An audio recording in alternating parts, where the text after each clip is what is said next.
you'd put, say, 20,000 tons of sulfuric acid into the stratosphere every year, and each year you have to put a little more, and this doesn't, in the long run, mean that you can forget about cutting emissions. We will need to rein in No, emissions. we'll get to it eventually, yeah. But it But in does. the meantime, we're shrouding the earth in sulfuric acid. So people are terrified about talking about this because they're scared that it will prevent us cutting emissions. Right, and also that it's sulfuric acid. It I think is. you're bearing the lead. Is there any possible way this could come back to bite us in the ass? The world as it was at the end of the 20th century. It exists now only as part of a neural interactive simulation that we call the Matrix. You've been living in a dream world, Neo. This is the world as it exists today.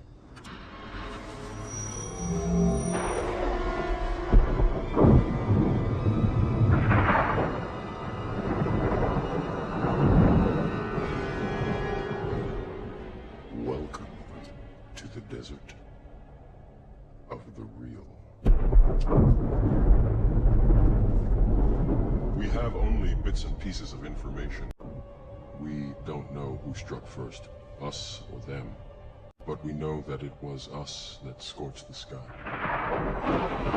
But we know that it was us that scorched the sky. Let me ask you this question, because there's a rumor, I don't know if this is true or not, that some scientists are trying to figure out a way to block the sun to try to slow down global warming. Yeah, it's a measure of the feeling of desperation that some of them feel. Are they really thinking they could do that? Well, some of them are seriously proposing, and I think it's completely nuts. Yeah. You know, you put another kind of pollution, sulfur dioxide, up to orbit cover the atmosphere. The sky won't be really blue in the way it is now anymore, but it would block out some of the sun's heat so that we wouldn't have to take the difficult steps to stop spewing all this global warming pollution. But we know that it was us that scorched the sky. Blanketing the earth in sulfuric acid, because I'm all for it. This is the all chocolate dinner. I still get to have my CO2, and I just need to spray sulfuric acid Right. all over the earth. Right question, but we put 50 million tons of sulfuric acid in the air now as pollution, and it kills 1 million people a year worldwide. Okay, and that's so good or bad? It's terrible. But it'll be better if we put more in. We're talking about 1% of that, a tiny fraction of that. So we should reduce that sulfuric acid So if it pollution. kills 1 million people and It's we're only bad. doing 1% more, we're just killing 10,000 more people. You can do math, Okay. but that's so killing people is not the objective here. Killing people, not the objective. I just wanted to be objective is clear. I just wanted to be actually- clear. All Actually right. slowing All right. climate change, actually Okay. stopping climate change in a way that could help people this generation, people living now, in a way there's no other easy alternative. Can you just do it for part of the planet? Pretty much the whole planet. No, but could you? Could you just, like, say, just make things better for the United States? Very hard to do. It seems that this is mostly global. But we know that it was us that scorched the sky. The atmosphere. And of course, there are a lot of problems with what they're proposing. It turns out plants need sunlight. Yes. It wouldn't stop the acidification of the oceans. And it really should be yet another wake-up call for why we need to stop putting all this pollution up there. We put 90 million tons every day up there.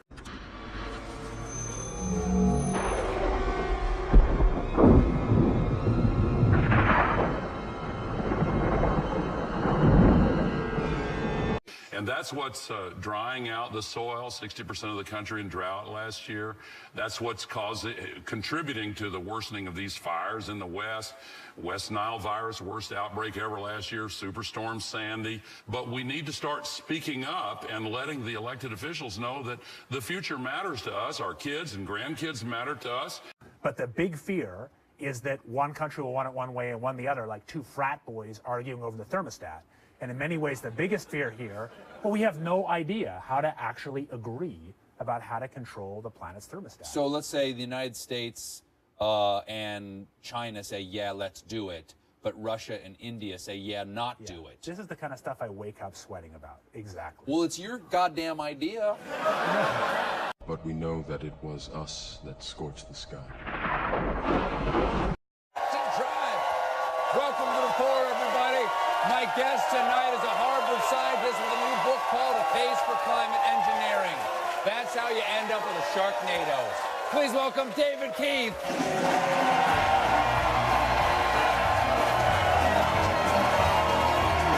Hey, thanks so much. Mr. Keith, Dr. Keith, what do you got? What are you calling you? I'm good with Mr. Mr. Keith. Okay, all right. Now you got a little book here called A Case for Climate Engineering. How will we save the planet? Because all the people, all the Chicken Littles out there are saying that the planet is warming up. You don't believe that, do you? I totally believe it. It is warming up, and I've been thinking about, along with many other people, ways to stop it.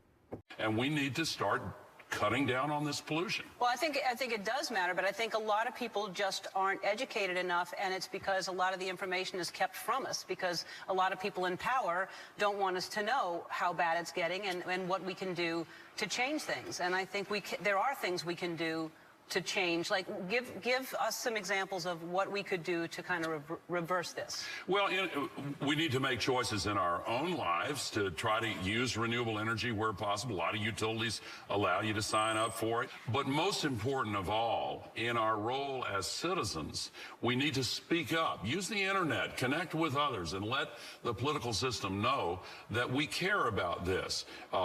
And, you know, winning the conversation is the key to a lot of changes. I remember when I was a young boy in Tennessee. Okay, does it involve me using one of those little pigtail light bulbs? That is a useful thing to do, and I have those in my house, but I'm thinking about something else. Okay, good. What's the other thing? Because I'd like to do anything other than that. Exactly. Okay, so what do we do? So the other thing is horrifying. It is that you could actually spray sulfuric acid in the stratosphere 20 kilometers over our head and use that to stop the planet warming up in a kind of ugly tech fix. You can spray something into the atmosphere to change. Okay, spray pollution into the atmosphere to stop it warming. So in the end, pollution saved them all. We owe pollution. We owe acid rain an apology, is what you're saying. It would be a totally imperfect technical fix. Okay. It would have risks. It wouldn't get us out of the long-run need to stop polluting, but it might actually save people and be useful. Okay, so how, again, I interrupt you slightly there. How does it work? How many planes are we talking about here? How do you do this? So let's say you wanted to stop it warming in 2020. You'd start with a fleet of just 2 or 3 kind of modified business jets. What kind of like a G6? Yeah, like a G650. Like a G6. That's like it. A G6. And you put. No, it actually turns out to be an old idea. This was known since President Johnson. And the scientific community mostly decided not to talk about it for fear that people would then lose the threat of cutting emissions. Now, what happens to the sulfuric acid after it's sprayed? Does it just stay up there? No, it rains down. Okay. But as I said, it rains down. Okay.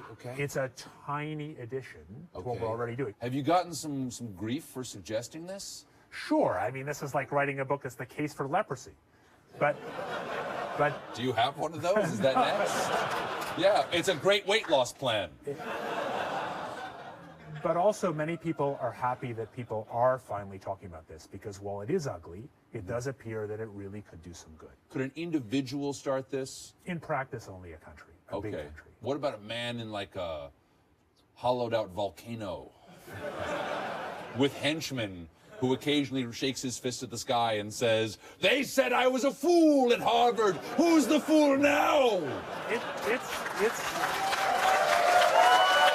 the natural worry.